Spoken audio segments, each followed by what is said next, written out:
Chapter 1. Chocolate chip, the board, and a wish.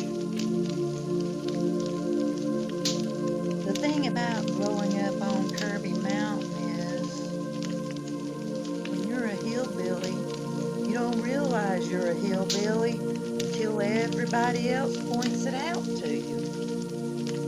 You don't realize how weird you are or half feral you are till the whole world makes sure that you know it. You're just living your life. We had moved up to Kirby Mountain, which was my father's family's land. My dad was given a piece. We moved up to Kirby Mountain from Rome when I was probably 3.5, 4 years old. And there was a little, basically, 2-room barn there that my dad quickly turned into a house for us. My dad was a carpenter and electrician, which he did get his license for, and he quickly built us a house and built onto it more and more, and I eventually had my own bedroom upstairs in the farthest back end of the house. And that was spooky, coming down those stairs to come down to the bathroom in the middle of the night if I needed to use the bathroom.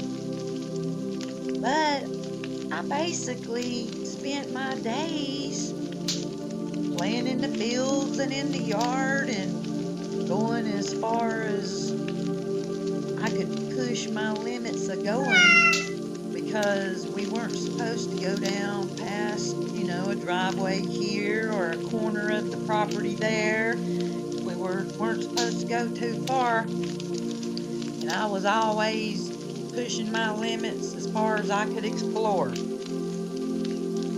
I had perfect attendance at church, perfect attendance in school, had government presidential awards for physical fitness for a couple of years in my elementary school. Later on, I signed myself up for track, because you could do that back then. I may have had to get my mom or dad to sign something for me, but signed myself up for track, and off she went. I loved running. And I would run up and down our road. Our driveway was a mile long up and down the mountain. And I would run that mile down and back for track, just practicing for track. And soon, when I became a teenager, I got in my mind that I wanted to go into the Air Force. I knew that that was my way of seeing the world and maybe getting off of Kirby Mountain. And I would run that track, around the track, and I would run up and down the mountain every day. Getting ready to go in the Air Force, and I would think about it while I was running and running through all the curves and watching the trees and just thinking to myself about going in the Air Force. That was my dream. Well, the majority of the time, I was avoiding my mom as I was growing up. She'd always let me know that I was a mistake and she didn't mean to have me and all this. And I was avoiding her the majority of the time.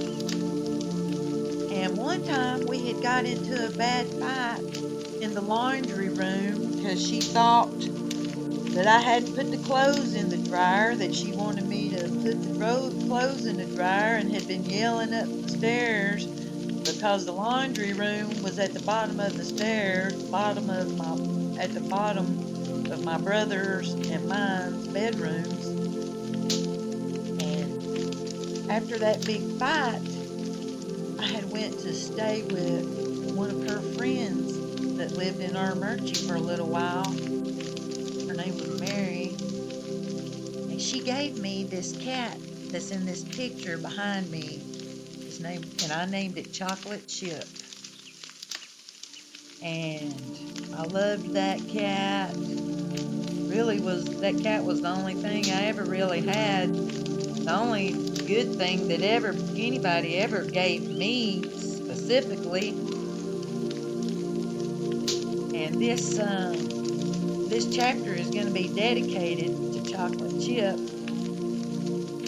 So anyway, I spent my days just swinging in the swing in the front yard, or swinging on the tire swing that my pawpaw had put in his yard. It was a long chain, like a big engine chain. It was so strong it would hold an engine. It was hanging from a big branch in his front yard, came down to like a transfer truck tire, and he had it hooked onto the tire in 3 places, so it was sitting like a round circle. And we would get in that swing and swing really high, really far. And I would spend my days playing in that swing and playing with the goats in the yard. And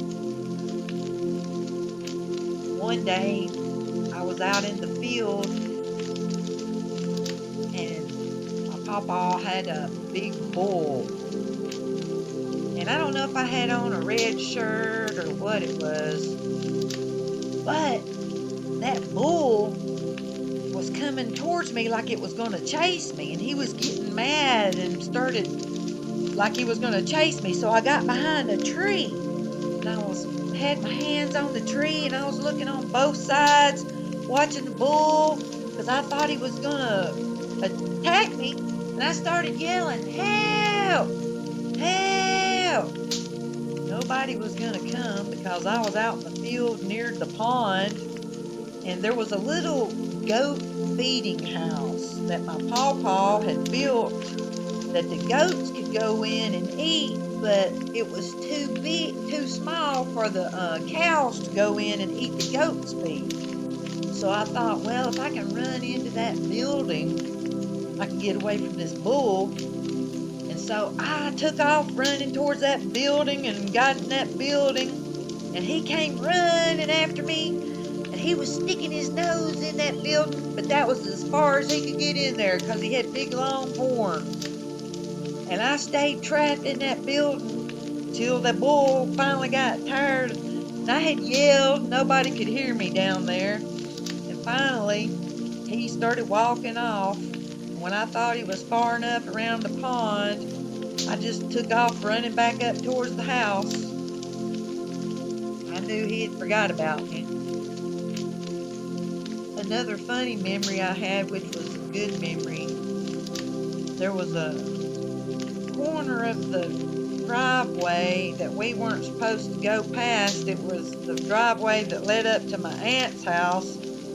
We weren't supposed to go past that driveway because that was too far for us to go. Well, up in the woods to the left of there, my aunt always said, "You don't want to go in there because there's a witch lives in there." And they called her Witchy Poo. So one day I thought, man, I'm going to go up in there. I know there's not no witch up in there. And I walked up in there. It was actually morning time, and I remember the sun was just shining down through the pine thicket. And I just took off running and ran as far as I could in and out of the pine thicket, the sun just shining down. And that's one of the funnest memories I have, is just running through the sun in that pine thicket. And I ran till I got tired, and then I turned around and ran back as fast as I could. All the way back, and I thought, you know what? There's not no witch out here, and nothing got me. I'm fine. Well, my little kitty cat, Chocolate Chip, I just loved that kitty cat. And one one day I was upstairs in my room and doing my homework or writing poems or drawing is what I used to do. And outside of my window, there was a tree. It was a toggle-worm tree that would get like those big inchworms on it. Toggle-worms. They weren't inchworms. They were big toggle-worms, and you could go fishing with those. Toggle-worms were good fishing bait. And anyway, Chocolate Chip was up in that tree meowing, and it was kind of cold outside, I guess.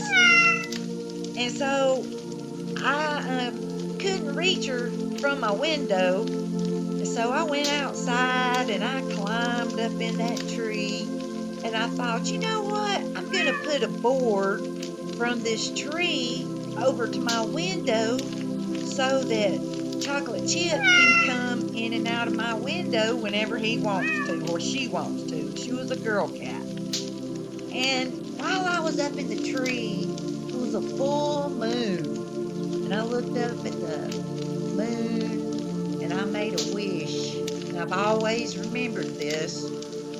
And I said, Lord, please let me get off Kirby Mountain and see the world. I want to travel the world and see the world. And so, climb back down. Chocolate Chip could come inside my room now through the board anytime she wanted to.